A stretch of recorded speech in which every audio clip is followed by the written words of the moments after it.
be his final bow. His doctor begged him to skip it, his voice was on the brink, and tragedy struck a fan mid-dash, who wants to live forever. But hang tight, because what unfolded next will blow your mind. From John Deacon's explosive meltdown to Mercury's enigmatic vanishing act post-show. Today we're peeling back the curtain on Queen's ultimate concert. And if this opener has you hooked, drop a like below to fuel more epic reveals.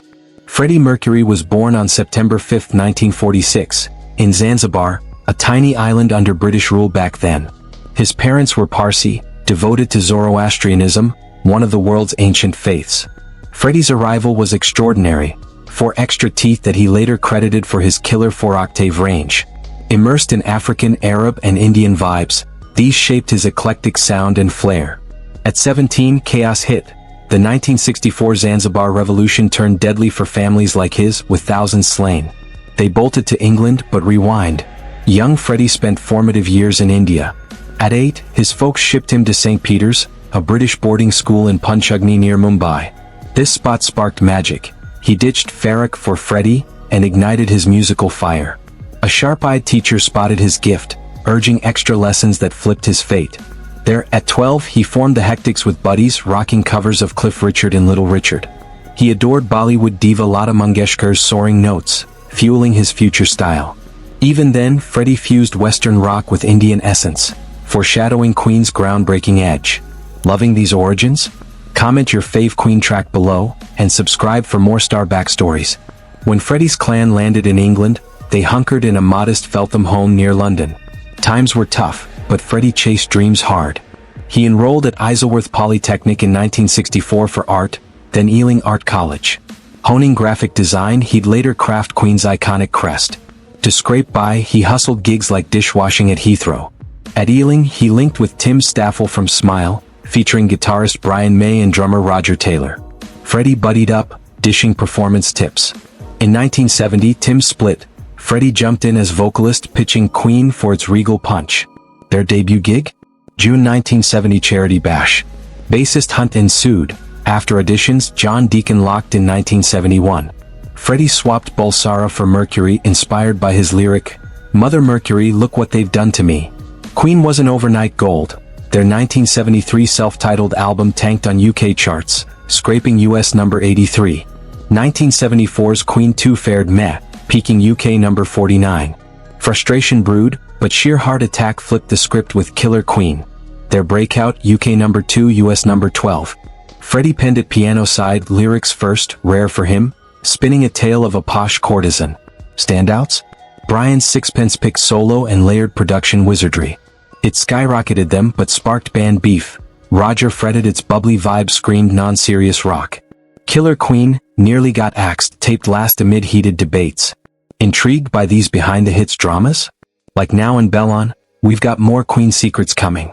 Then boom, Bohemian Rhapsody from 1975's A Night at the Opera catapulted Queen to legends. Crafting it? Brutal, 3 weeks, 180 overdubs, £40,000 tab, priciest single ever then. Its wild structure, ballad opener, operatic chaos, headbanging close. EMI suits balked at the length, demanding edits for radio. Band said no way, their manager snuck it to DJ Kenny Everett, who spun it 14 times weekend-wide. Fans flipped. UK number 1 for 9 weeks. Post Freddie's 1991 passing, it reclaimed top spot 5 more. US. Initial number 9 in 76. 92 Wayne's World Revival hit number 2. Millions sold, UK's 3rd best single ever. Queen revolutionized videos too. Bohemian Rhapsody, shot in 4 hours for £4,500, pioneering with prism face feedback effect. Iconic. They kept innovating. I Wanna Break Free had drag antics nodding to Coronation Street. Hilarious but US MTV banned it. Radio GAGA? £100,000 extravaganza borrowing Metropolis clips for another £100,000. Queen's gigs matched video spectacle. 1975 A Night at the Opera tour boasted 168 lights plus 12 aircraft beams. Generator-hungry beast taking hours to rig. By 86 Wembley, over 1,000 bulbs in a 5-ton crown frame. Freddie's presence morphed, early shy piano hider, but a snapped mic stand birthed his half-stand freedom, stuck forever. Style evolved, 73 black nails, Hendrix nod, glam outfits by Zandra Rhodes. 76 Harlequin jumpsuit sewn on pre-show. 80s? Mustache, leather, military vibe from NYC gay scenes. Kept whimsy in I Wanna Break Free video drag with statch stirred buzz. Antics escalated. 82 Hot Space Tour Darth Vader shoulder rides during We Will Rock You. Japan striptease to shorts mid-set. Freddie's charm? Pure magic, every show a thrill. If this evolution excites you, subscribe to Star World Insider. Hit like for more transformations. Freddie Mercury and Queen navigated wild 80s shifts. 1981's Hot Space ditched rock for disco funk via Freddie and John. Fans rebelled. 1982's Body Language? Steamy lyrics/video got MTV banned, fueling backlash. Freddie pushed boundaries anyway. 1985 solo debut Mr. Bad Guy. 2-year Munich grind, dance synth heavy. Dedicated to cats Jerry, Tom, Oscar, Tiffany, and all cat lovers. Screw everybody else. UK top 10, US flop but boosted his solo mojo. 1987? Teamed with opera star Montserrat Cabal on Barcelona, opera rock fusion showcasing his pipes. Title track? 1992 Barcelona Olympics anthem. Tragic Freddie missed it. Meanwhile, Queen frayed post-Hot Space Tour. 82 break amid beefs. Brian May confessed mutual hate spells. 84 The Works recording? Brian stormed out, Park pondering quit. John jetted to Bali unannounced. Freddie quipped Bali Hawaii from South Pacific. External heat. 84 Sun City gigs amid apartheid boycott. UN flak, musicians union ban. 85 Rio crowd booed. Freddie's manager Paul Prenter stirred band poison. Brian dubbed him the guy who looked after Fred, avoiding names. Pivot point, July 13, 1985 Live Aid. Freddie's throat wrecked but he powered through. At 6:41 p.m., they owned Wembley, 21-minute medley, Bohemian Rhapsody, Radio GAGA, We Are the Champions. Freddie's Radio GAGA clap-along? Legendary. 1.9 billion viewers, Elton John backstage, You Bastards Stole the Show. Revived Queen injecting fresh fire. Post-Live Aid, a kind of magic album soundtracked Highlander, Immortality theme. 85 digital recording for Modern Edge. Title track? Freddie reworked Roger's draft, irking him. Who Wants to Live Forever? Brian's post-movie muse, 80-piece orchestra for epic drama. 1986? Magic Tour, biggest yet, 26 Euro shows, 9 countries, 8 weeks. Stage. 160-foot monster with crowd walkways, one of history's largest. 8 miles cabling, 20-foot screen on dedicated Jenny. Sounds so thunderous, Village complaints miles off. Bet you didn't know that. Comment if Live Aid's your fave, like to keep rocking.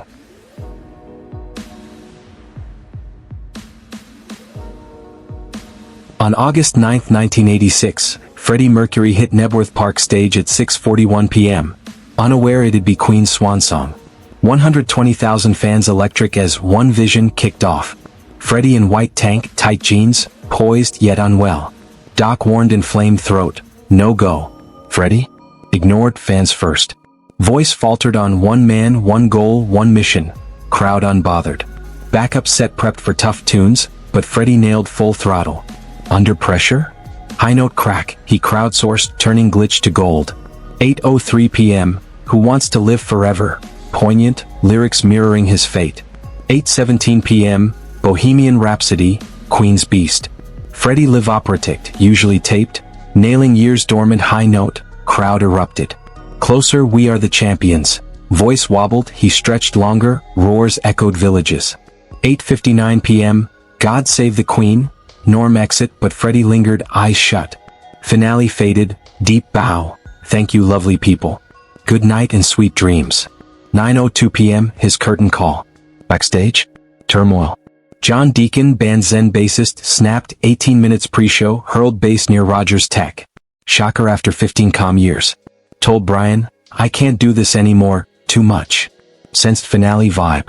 Argued sound guy on bass levels, yet on stage? Career best. Crowd tragedy.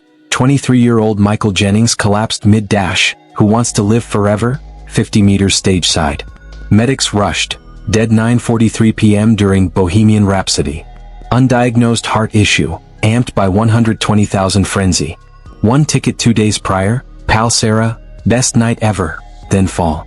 Spurred stricter concert safety. Post-show, Freddie bolted, unusual party lover skipped crew chats. Assistant Peter Freestone, pre-show doc call rattled him health-wise. Left silver bracelet, every show talisman since 77. Cleaner returned. London ride, silent, window gaze, tear dab. Backstage whisper to Peter, I don't know if I can do this. Roger found him solo, darling, I think I've given it my all. Roger thought fatigue, now farewell. Keeps that night's drumstick studio side. John, hardest gig, teared on, these are the days of our lives, and era hunch. For all bittersweet close. Chilling, right? Subscribe now, bell on, don't miss our next deep dive. Freddie Mercury's world brimmed with bonds, battles, shocks. Key, Mary Austin. Met 1969, he 24, she 19. Swift love, cohab, engagement. 76, Freddie confessed bisexual, Mary, no Freddie, you're gay. Romance shifted, friendship eternal. Freddie, Mary's irreplaceable true pal. Post-split care, 80 Kensington flat near his. Will, half-fortune mansion. Mary bedside through decline, guarded ashes secret per wish. Others, 85 met hairdresser Jim Hutton, together till 91 end. Life tangled, close to Austrian actress Barbara Valentine, trio hangouts. Overlaps mirrored complexity. Sexuality strife, born 46, gay illegal era. New young hit. Queries? Dodged with quips, gay as a daffodil. Playful deflection. Beyond tunes, artist, college design grad, painter. Collected Picassos, Dalís, Japanese prints, antique glass. Cat portraits commissioned. Mansion overflowed beauty nods. Freddie hit AIDS fight long, public/friends blind. April 87 HIV diagnosis, symptoms 82 NYC tongue spot, possible early flag. Denied rumors. Press hounded, 86 Sun tabloids fueled AIDS stigma panic. Stayed mum. In Queen unspoken, Brian, no probes, Freddie's lead. Peter Freestone, Freddie watched pals succumb, haunted. More cat chats than human, phone them. Shielded self/loved ones. Day pre-death, statement explains secrecy. Speculation from thinning frame. November 23, 1991, AIDS public. Next day gone, ended hush. Sick, music relentless. 90 innuendo, 3-week work, 2 off for rest. Band new time short, Brian, docs warned. The show must go on? His anthem. Brian doubted vocals, Freddie vodkad, I'll fucking do it, darling, one take perfection. Post innuendo, May 91 tracks like Mother Love, unfinished. Last session May 22nd, A Winter's Tale for posthumous Made in Heaven. Terminal? Tireless legacy building. Freddie's final spotlight, February 18, 1990 Brits, Outstanding Contribution Award. Gaunt weary fan shock.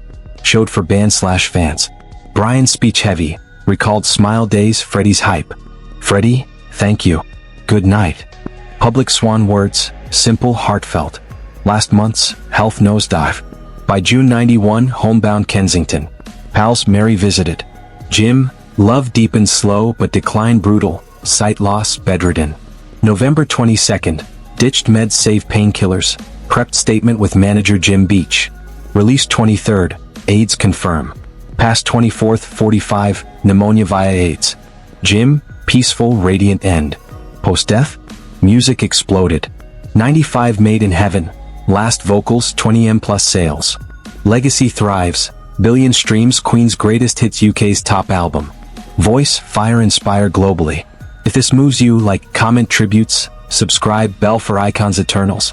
But let's zoom out to the present day, December 2025, and see how Freddie Mercury's flame burns brighter than ever, 34 years after his passing. Queen's music isn't just surviving, it's conquering the digital age in ways that would make even the boldest rock gods jealous. Their catalog racked up billions of streams this year alone, with greatest hits holding steady as the UK's all-time bestseller at over 7 million physical copies and pushing toward 1.1 billion UK streams. Globally, Queen's tracks have surpassed 20 billion plays across platforms, outpacing legends like the Beatles by a solid margin. Bohemian Rhapsody alone hit another milestone in 2025, celebrating its 50th anniversary with a special performance by Brian May and Roger Taylor at the last night of the proms on September 13th, joined by tenor Sam O'Ladian under the BBC Symphony Orchestra. The crowd's roar? Pure magic, proving that operatic rock epic still sends shivers worldwide. And if you're streaming right now, fire up Spotify. Queen's monthly listeners hover around 50 million, with hits like Another One Bites the Dust and Don't Stop Me Now dominating playlists from gyms to road trips. Curious which Queen track is your spirit anthem? Drop it in the comments below, and let's see if Bohemian Rhapsody reigns supreme again.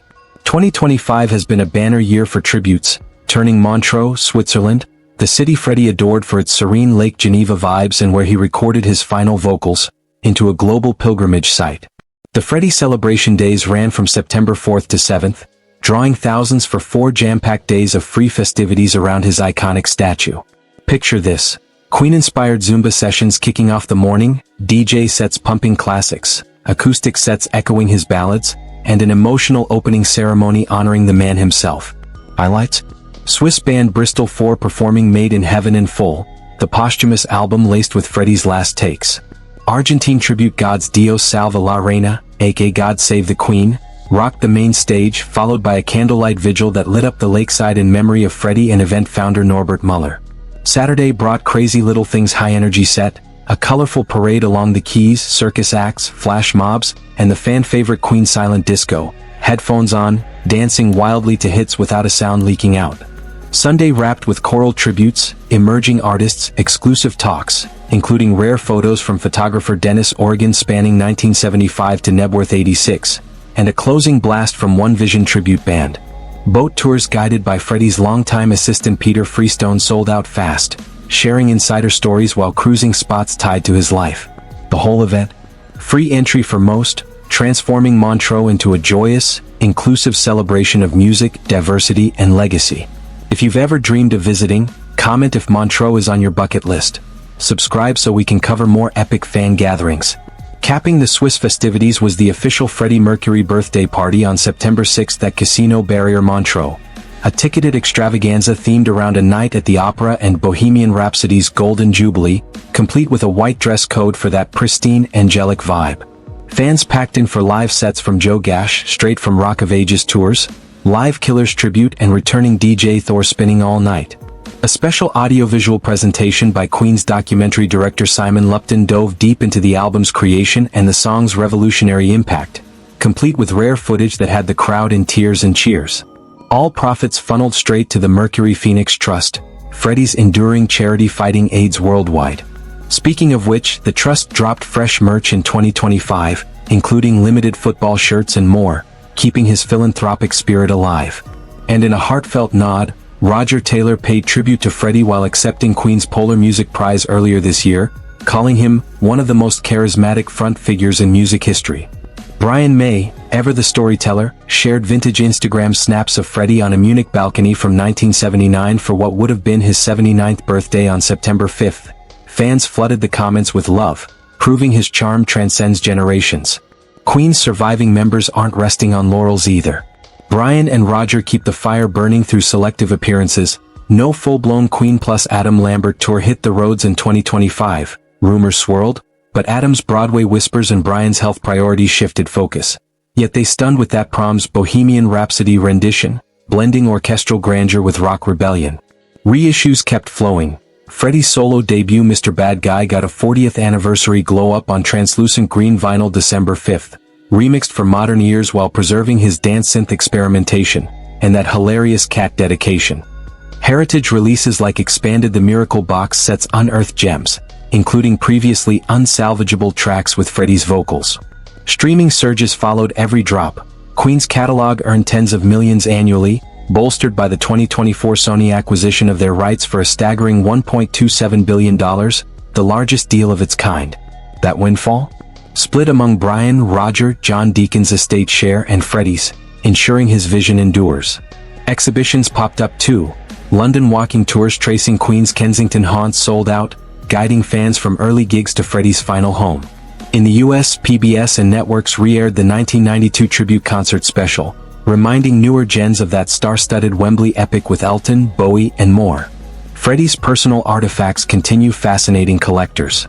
Echoes of the 2023 Sotheby's A World of His Own auction, where his possessions fetched millions, lingered into 2025, with rare items like Japanese prints and cat-commissioned portraits inspiring fan art and museum nods. Biopic buzz? The 2018 Bohemian Rhapsody still dominates conversations, with Rami Malek's Oscar-winning turn introducing Freddie to Gen Z, streams tripled post-release, and its cultural grip holds firm. No new Mercury-focused film emerged in 2025, but whispers of documentaries and potential sequels keep hope alive. Controversies? Minor flares over legacy interpretations, but overwhelmingly celebrations dominate. From Fort Worth's John Wayne-esque Grit series tying into cancer fights, nod to Freddie's courage, to global silent discos and flash mobs. Queen's influence ripples into modern acts. Yellowstone soundtracks borrow that anthemic swagger, while artists like Sam Smith and The Weeknd cite Freddie's vocal fearlessness. Ultimately, Freddie Mercury's legacy in 2025 isn't about nostalgia. It's a living, breathing force uniting millions across borders, orientations, and generations. He shattered barriers as a queer icon of color in rock, turned vulnerability into victory with his AIDS advocacy. The Mercury Phoenix Trust has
his personal life was. Freddie's struggles with his sexuality and public image lasted his entire life. Born in 1946, he grew up in a time when being gay was illegal in many places. He knew he liked men from a young age, but had to hide it. When people asked about his sexuality, Freddie would joke or say something vague, like calling himself as gay as a daffodil. It was his way of avoiding the truth while still being playful. Freddie wasn't just a musician, he was an artist. He studied art and design in college and loved painting. Over the years, he collected rare and beautiful things, like paintings by Picasso and Dali, and Japanese woodblock prints. He also loved collecting antique glass and even commissioned portraits of his cats. His collections filled his mansion and showed how much he appreciated beauty. Freddie Mercury kept his battle with AIDS a secret for many years. He didn't tell the public or even most of his close friends. In April 1987, he learned he had HIV, but some symptoms showed as early as 1982. On a trip to New York that year, he went to a doctor about a spot on his tongue. It might have been an early sign of the disease. Even with this, Mercury denied all the rumors about his health. The press didn't let him rest. British tabloids, especially The Sun, started writing stories about Mercury's health in 1986. These articles, mixed with the fear and stigma around AIDS at the time, likely made him stay silent. Even in Queen, the band rarely talked about it. Guitarist Brian May said they didn't ask questions because Mercury didn't want them to. Only a few people close to him knew the truth. His assistant, Peter Freestone, later said Mercury had seen many friends die from AIDS, and it was always on his mind. Talk to his cats than he would friends, and he would call them up. Mercury wanted to protect himself and those close to him. Just one day before he died, he released a public statement. He explained why he kept it private all those years. People kept guessing because Mercury looked thinner and weaker over time. On November 23, 1991, he finally told the world he had AIDS. The next day, he passed away.